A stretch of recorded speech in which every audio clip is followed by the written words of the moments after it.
Hello everyone, welcome to another monthly Patreon voted review. This month's selection is a double dip of treasure action where we're talking about both Gunstar Heroes as well as Alien Soldier, both of them running guns, both of them released on the Sega Genesis. So this is a lot of apples to apples comparisons, which I think is really cool and interesting. So a little overview for those not in the know. Gunstar Heroes is actually the very first treasure game, and one may argue one of their most famous games, at least until they released Ikaruga many years later. It is iconic. A lot of people, when they talk about best Sega Genesis games, Gunstar Heroes makes its way onto that list. It is probably their most iconic Sega Genesis game that I can think of, but it is not their only Sega Genesis run and gun, because there was another release at the tail end of the Sega Genesis lifespan. And in fact, the very next year, they went on to make Guardian Heroes for the Sega Saturn in 1996. So 1995 was the swan song of one of the best consoles ever made. I think a lot of us can agree on that. And unlike Gunstar Heroes, Alien Soldier did not get a wide release. It actually did not come out in NTSC territory, at least not on cartridge. It came out in PAL, it came out in the Japanese territories, but if you're an NTSC, you had to get it on the Sega channel. And we know how wildly popular the Sega channel was. And what's interesting is that Alien Soldier was marketed directly to hardcore players. It was meant for hardcore players. And here on the Electric Underground, of course, we really appreciate that sort of thing. So today we're going to do a showdown of these two legendary gems in the treasure library. And so let us begin with the first category, visual presentation. Obviously, both of these games are fantastic looking. Both of them have that treasure 16-bit touch, where they're lush and bright, but also highly detailed, and they have a nice grit and crunch to them. Everything feels really visceral in both of these games. When you hit things, the effects are satisfying, explosions are generous, fire burns, lasers explode, everything is very vibrant and eye-catching. But if I were to distinguish the two differences in the game's styles, obviously Alien Soldier did have the benefit of having more experience coming into it, being a later release on the Sega Genesis. I'm sure at that point, Treasure were masters of developing for that hardware, so there was just a lot of things and effects they probably were able to pull off in Alien Soldier that they hadn't quite figured out in Gunstar Heroes. But putting that aside, I would say the main visual difference between these two is that Gunstar Heroes has a more zoomed out and clear sort of visual presentation, whereas Alien Soldier has a zoomed in, crunchy, extremely visceral, cinematic presentation to it. So the difference is when you're playing Gunstar Heroes, you can really see what's going on, but if you look at the sprites, are actually significantly smaller than the sprites on Alien Soldier, and so they don't quite hit as hard. It doesn't look as cinematic. The benefit is that Gunstar Heroes, I think, is a little bit more accessible visually. Again, you can kind of tell what's going on easier. You can plan things out. You can see further ahead, literally, because you're more zoomed out.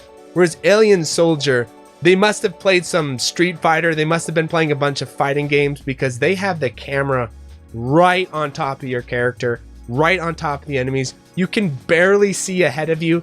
It's just pure maxed out visual flair, and it kind of brings a more character action sort of flavor to the game that you don't quite get in Gunstar Heroes. It feels like it's stepping a little bit closer to what we'll see later on with character action games like Resident Evil 4 or Devil May Cry, where that camera is like right on top of your character. So it really opens up different avenues for the character design and the enemy design. And so in my opinion, of the two styles, I personally prefer the Alien Soldier visual presentation. I think it's very interesting and very ahead of its time, whereas Gunstar Heroes, I think, is more typical. It seems a little bit more in line with playing Mario or playing other action platformers and running guns of that era, but is also very solid and very accessible. So I can see there being a bit of a taste difference between the two, but personally, I am much more drawn to Alien Soldier's visual presentation. And then up next, we have level design and enemy design. And unfortunately, there really is no contest here. It absolutely goes to Gunstar Heroes, because Alien Soldier basically does not have level design or enemy design. It has boss design, I'll tell you that much, and we'll definitely talk about that with the bosses. But actually, when you play Alien Soldier, there are essentially no levels. The levels are so tiny and so insignificant that it's basically just a boss rush of a game. There aren't really levels per se, whereas Gunstar Heroes clearly has more traditional level design, and the levels are actually a lot of fun and very fantastic and really engaging, and I think one of the main selling points of the game. So that clearly goes to Gunstar Heroes, no contest there. With that being said, now let's talk about the boss fights. And of course, this one definitely has to go to Alien Soldier. Otherwise, the game would just suck because the entire game is boss fights. That is the point. And what makes the boss fights so interesting in Alien Soldier is they're very multi-dimensional. There's different ways you can approach them. There's different play styles you can use. Obviously, there's going to be more optimal things you can do, especially when you start seeing crazy strats for speedrunning and all that sort of thing. But just as a basic player coming into the game for the first time, there's actually a ton of options and things you can do in the boss fights. Whereas Gunstar Heroes, the boss fights seem a little bit more straightforward. They seem a little bit more formulaic. You know, you figure out what you're supposed to do and you do it. And that's kind of how it goes.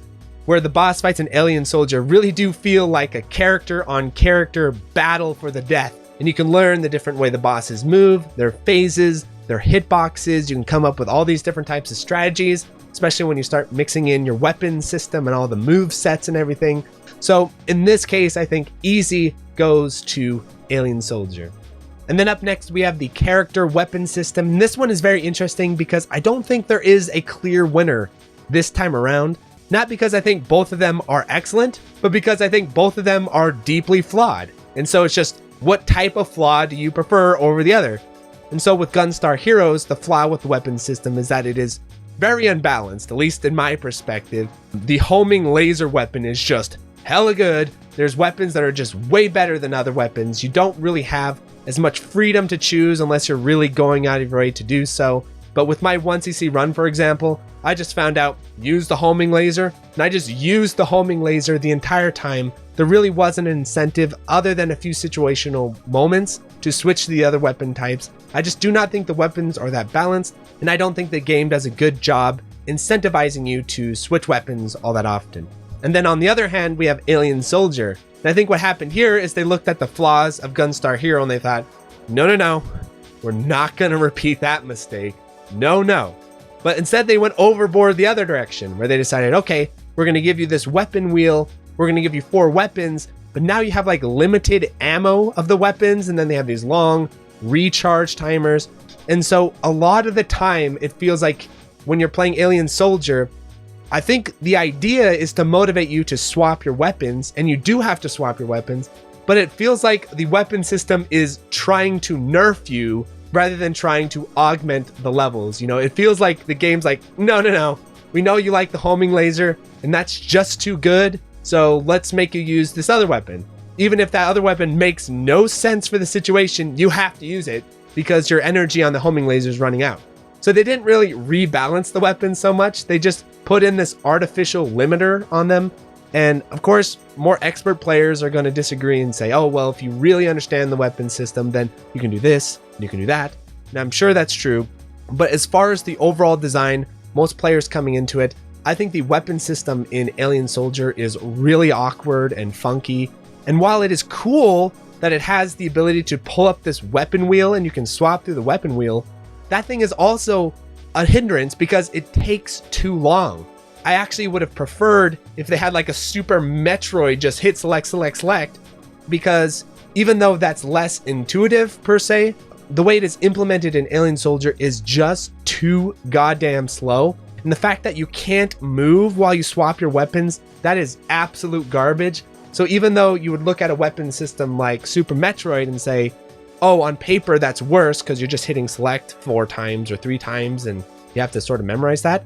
It's a little less intuitive, but you can move and you can fight and you can engage while you're swapping your weapons. Whereas this weapon wheel pulls up and just like, hold it.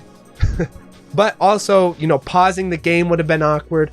The limitation of the Sega Genesis, I think, really got in the way of a lot of things with Alien Soldier, which we'll talk about here in a bit. But I think the weapon system was another example of that. I don't like the weapon wheel. It's too slow and clunky. So as for a winner, It's really, really hard to say which weapon system I think is better.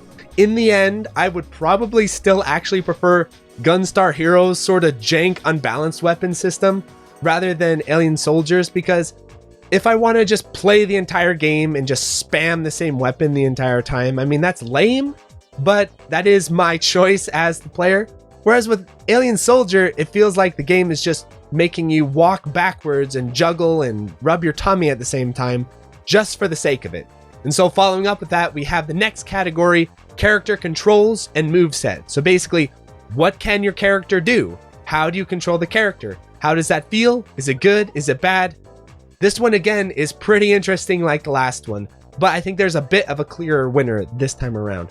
And so if I were to describe the controls for Gunstar Hero, I would say they're fairly intuitive by Treasure standards. When I say by Treasure standards, that's because Treasure, in my opinion, are known for being kind of esoteric with their control systems. I think mostly because they're trying to do more than what the hardware will allow them to do for a long time in their history. And I think this is another example of that.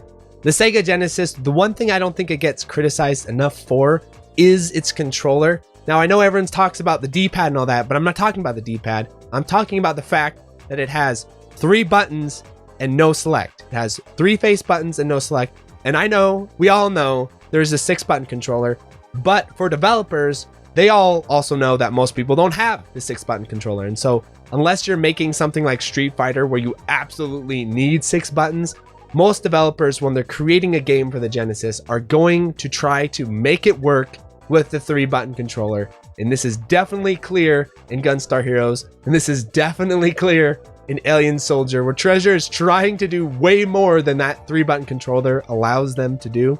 But when it comes to Gunstar Heroes, I think it's a little bit less awkward. You can make it work. It seems to make more intuitive sense. But the trade-off is, with Alien Soldier, yes, the controls themselves are more clunky. They're a little bit more esoteric. They're a little bit odd. And in fact, they are so out there that Treasure actually went out of their way after you select your weapons to bring you to like a training screen to show you, okay, here are all the inputs. This is a brilliant idea, doing what they can. But I think if they had 6 buttons, if they had a Super Nintendo controller with shoulder buttons, I think that would have really streamlined the controls for Alien Soldier. That being said though, I would give this to Alien Soldier, even though it is more intuitive and more accessible in Gunstar Heroes, and I think more casual players will probably prefer Gunstar Heroes and its controls.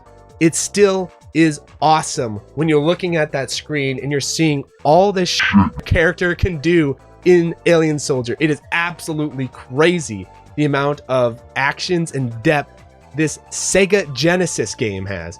This is more stuff than you see in modern indie games these days. You can teleport, you can hover in the air, you can switch your stances where either you're locked in or you're moving backwards. I mean, the moveset itself is actually brilliant, and I think it is really innovative and really ahead of its time.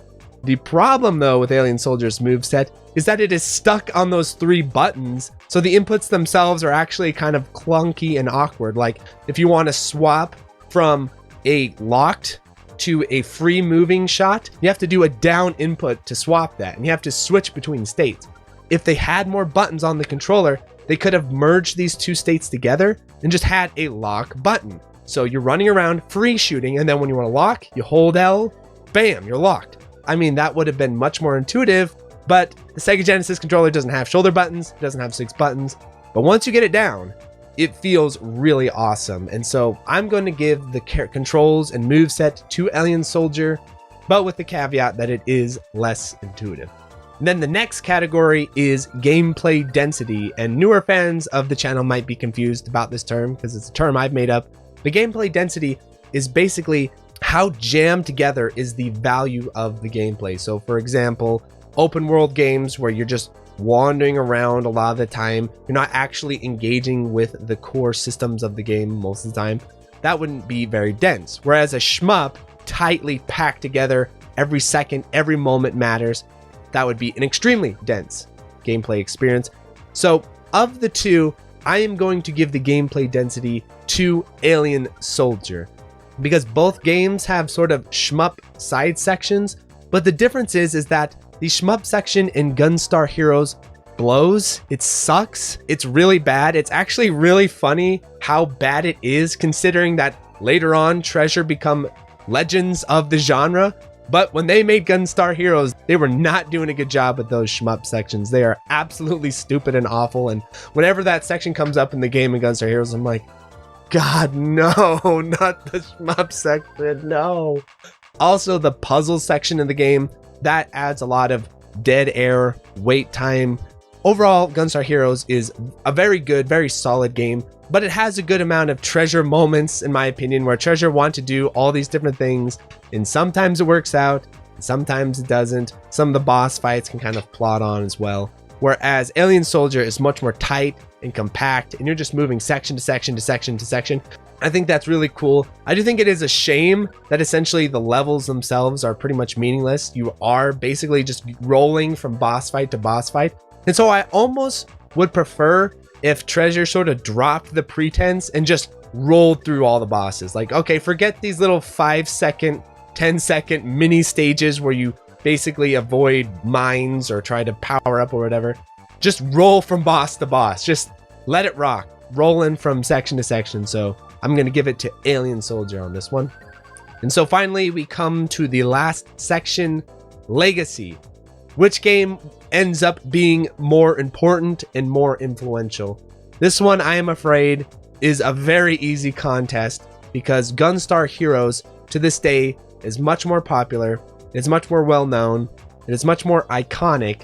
People love Gunstar Heroes. Like I said, if you go through lists of greatest platformers and running guns and whatever category Gunstar Heroes belongs in, it's gonna make it on those lists. It just has that household recognizable factor.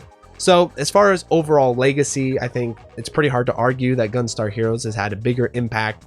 That being said though, this is not Nintendo Life. This is the Electric Underground. And in my opinion, even though Alien Soldier is not as recognizable, it is a lot less well known. It's basically just for the hardcore players.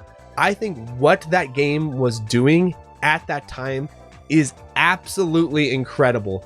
The ideas Treasure was bringing to the table, you'd see this stuff come to fruition much later on. It just feels like it's crazy a game like this is on a freaking Sega Genesis. It just shows what mastery Treasure must have developed at the time on that hardware. And so in my opinion, even though its legacy is not as wide reaching or as important as Gunstar Heroes, I think it's much more impressive of a game. I think it's much more interesting of a game. It's the type of game I love to know much more about, and feels to me like a more visionary game than Gunstar Heroes. Gunstar Heroes feels like a really solid debut that people hadn't seen before. So my final conclusion is that of the two games, Alien Soldier is the winner. Even though I really respect Gunstar Heroes and I think it's a really fun and cool game, I think Alien Soldier is something that only Treasure could have made at that time. And I think it even now has a lot of really cool ideas and lessons that developers can learn from and try out. Very unique, and I can see it maybe one day having a bit of a renaissance among speedrunners or hardcore players. So I hope you all enjoyed this comparison. Try not to be too salty if you're on the Gunstar Heroes side. I like Gunstar Heroes as well, and it was fun to talk about it. So like, subscribe, tell all your friends. Adios, everyone. So thank you to the $5 patrons: Another Joe, Anthony A, Aaron Solis, Bo, Ben, Latino Katanga, Blur SDG, Boghog, Borgie22, Brian Shiver, Chase Palumbo, Chato Maltese, Chris Yusufovich, Chronic Burnout 3, Climby Coyote, Cook Some Soup, Corey Mark, Des Audio, Darren Griffin, Disco Stas Leia, DJ420 Praise It, Eric H, Fantaside, FCK, Fullset, Retro Schmupper, Hausu, J, JLab, JB RPG, John Kelly, Game Boy Guru, K, K Horse, K2, KZ, Khalil Reedy, Contain, Larridge, Malaise, Maz, Megadeth 859, Minang, Mechalin, Michael Stum, Mitchell Y, Queen Charlene, Nathaniel Davis, and Electron, Neon Dagger Games, Okla Kugels, Psycho Blizzard, Rattlecat, Raoul, Real Skeen, Riff Mason, Rolf015, Sarah, Scanline City, Seesaw SDG, 7 Overdose, Shmup Junkie, Sarah Pong, Steve Fiction, Takero Mucho, The Boot Rex, The Goddamn Milkman, The Dirty Screech, The N1, The Old Bensta, TRM, Sugumo, Twilight EX, Utakoi Root, Wabby Legs, and Utakaya. Thanks for watching.